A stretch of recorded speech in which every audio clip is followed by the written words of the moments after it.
One of the things that I learned is about the Constitution's guarantee of basic freedoms or basic rights to everyone, whether they be citizens or non-citizens.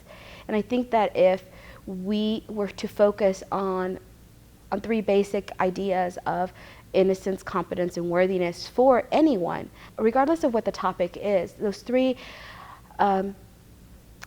presumptions that we can afford people are going to be key in trying to create policy that is going to be inclusive of everyone versus exclusive. So to really have that conversation in a cultural context that makes sense to a broader community is very important, and to make it very culturally specific.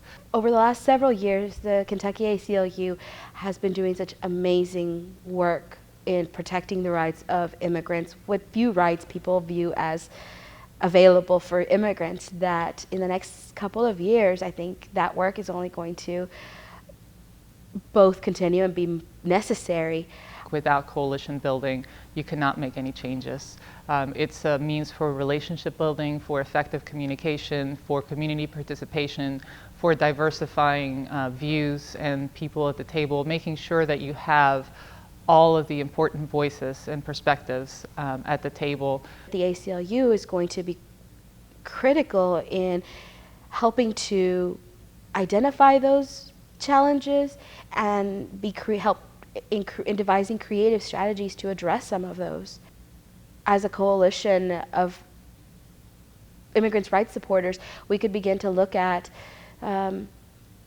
access issues. Anybody who receives federal funding like Medicaid or Medicare is mandated to provide equal access and level of quality, which means you have to provide services in a language that a person understands. Language is a vital part of who we are. It's not just words. It's part of our culture. It's how we understand the world. It's how we interact with the world. It's really part of the lens through which we experience each other and our society. So if you could imagine being put in a place where not only do you not understand what the policies and the laws necessarily are, people may interact with each other in a slightly different way, but you don't understand the language.